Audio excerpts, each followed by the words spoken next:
잘 지내고 있나요? 우리 사랑하는 친구들, 항상 예수님 안에서 기쁘고 행복한 시간들을 보내는 우리 사랑하는 초등부 친구들이 되기를 제가 기도하고 또 응원하도록 하겠습니다. 여러분, 우리 얼마 전에 대통령을 뽑았어요.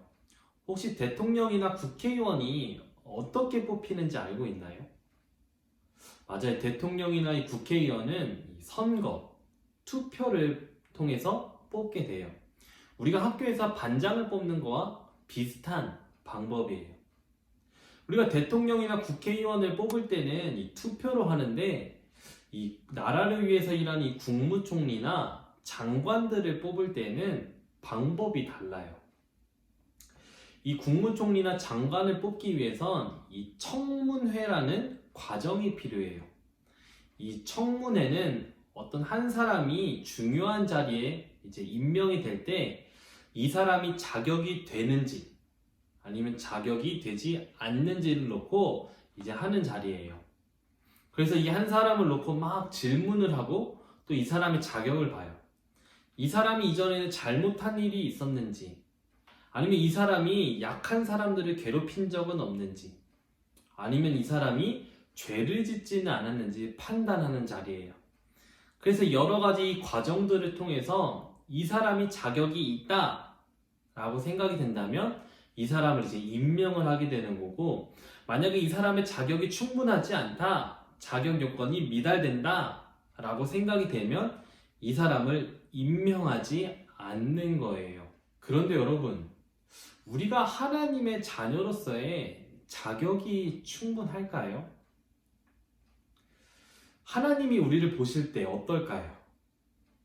성경은 이 세상에 태어난 사람들을 죄인이라고 불러요. 이 아담의 죄로 인해서 우리에게 죄가 들어왔고, 그로부터 우리는 이 죄를 가지고 살아가요. 그래서 우리는 누군가를 미워하기도 하고, 또 부모님의 말씀을 잘 듣지도 않고, 또 우리는 알게 모르게 죄를 지으면서 살아가요. 하나님이 우리를 보실 때 우리는 죄를 가진 사람들이에요. 그런데 우리는 어떻게 하나님의 자녀가 되었을까요? 우리가 하나님의 자녀가 된 이유는 과연 무엇일까요? 그 답은 말씀에 있어요. 우리 창세기 27장 25절부터 우리 30절 말씀을 우리 같이 한 목소리로 읽어보도록 하겠습니다. 우리 같이 한번 읽어볼게요. 시작! 이삭이 이르되 내게로 가져오라. 내 아들이 사냥한 고기를 먹고 내 마음껏 내게 축복하리라. 야곱이 그에게로 가져가매 그가 먹고 또 포도주를 가져가매 그가 마시고, 그의 아버지 이삭이 그에게 이르되 내 아들아 가까이 와서 내게 입맞추라. 그가 가까이 가서 그에게 입맞추니 아버지가 그의 옷에 향취를 맡고 그에게 축복하여 이르되 내 아들의 향취는 여호와께서 복 주신 밭의 향취로다. 하나님은 하늘의 이슬과 땅의 기름짐이며 풍성한 곡식과 포도주를 내게 주시기를 원하노라.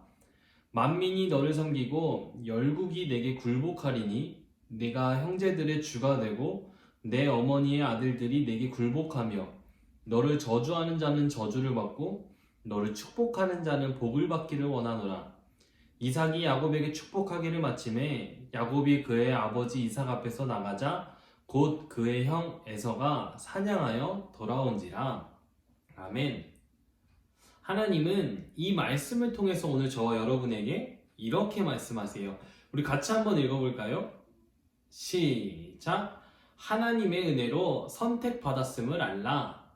우리 다시 한 번 더 고백해볼까요? 시작! 하나님의 은혜로 선택받았음을 알라. 아브라함은 사랑하는 아들 이삭을 제물로 바치라는 하나님의 믿음의 시험에 믿음으로 통과했어요. 그리고 하나님의 약속과 하나님을 향한 그 믿음이 아브라함에게서 이삭에게 전해졌어요. 시간이 지나 이삭은 어른이 되었어요. 그리고 40세가 되던 때 리브가와 결혼을 했어요. 그리고 하나님이 자녀를 선물로 주셨어요. 하나님은 리브가에게 이렇게 말씀하셨어요. 내 뱃속에 있는 두 아이는 서로 다른 민족이 될 것이다.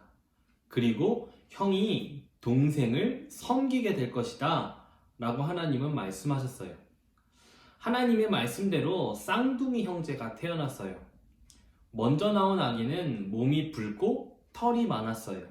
그래서 그의 이름을 에서라고 지었어요. 그리고 다음으로 나온 아기는 형의 발 뒤꿈치를 붙잡고 태어났어요. 그래서 그의 이름을 야곱이라고 이야기했어요. 둘은 같은 날, 같은 시각에 태어났어요. 근데 둘이 같은 날, 같은 시각에 태어났지만 둘이 생김새도 다르고 취향도 달랐어요. 형 에서는 들판에 나가는 것을 좋아했어요. 그리고 사냥하는 것을 좋아해서 사냥꾼이 되었어요. 동생인 야곱은 집에서 어머니와 시간 보내는 것을 좋아했어요. 에서는 아버지의 사랑을 듬뿍 받았고 야곱은 어머니의 사랑을 듬뿍 받았어요. 어느 날 에서가 사냥을 마치고 집에 돌아왔어요. 그때 야곱이 아주 맛있는 죽을 끓이고 있었어요. 배가 고팠던 에서는 동생인 야곱에게 그 죽을 좀 나에게 달라고 이야기했어요. 그러자 야곱이 에서에게 이렇게 이야기했어요. 장자가 받게 될, 첫째가 받게 될 하나님의 축복을 내게 준다고 약속하면 내가 이 죽을 줄게 라고 이야기하자 에서가 지금 배가 고픈데 그게 무슨 소용이 있겠어? 라고 이야기하면서 이 죽의 첫째가 받게 될 이 축복을 팔았어요. 세월이 흘러 이삭은 나이가 많아졌고 눈이 흐려져서 앞을 잘 보지 못했어요. 이삭은 죽기 전에 첫째인 에서가 사냥해서 만든 그 음식을 맛있게 먹고 그를 축복하기를 원했어요. 그래서 에서는 아버지를 위해서 사냥을 하러 나갔어요. 그런데 그때 리브가와 야곱이 그 복을 받기 위해서 꾀를 썼어요. 이 온몸에 염소 가죽을 두르고 형 에서의 옷을 입고 아버지에게 에서인 것처럼 흉내를 내고 아버지에게 나아갔어요. 그리고 아버지에게 이렇게 말했어요. 아버지, 맏아들 에서입니다. 말씀하신 대로 사냥한 짐승으로 음식을 만들었습니다. 맛있게 드시고 저를 많이 축복해 주세요. 라고 야곱이 이삭을 속이며 이야기했어요. 이삭은 에서의 목소리가 평소와는 조금 다른 것 같다라고 생각하면서 의심했어요. 하지만 이 손에 있는 털을 만져보고는 더 이상 의심하지 않았어요. 그래서 이삭은 첫째 아들이 받게 될 이 장자의 축복을 야곱에게 주었어요. 나중에 에서가 사냥을 마치고 돌아왔을 때 이삭은 이 야곱이 자신을 속였다는 것을 알게 되었어요.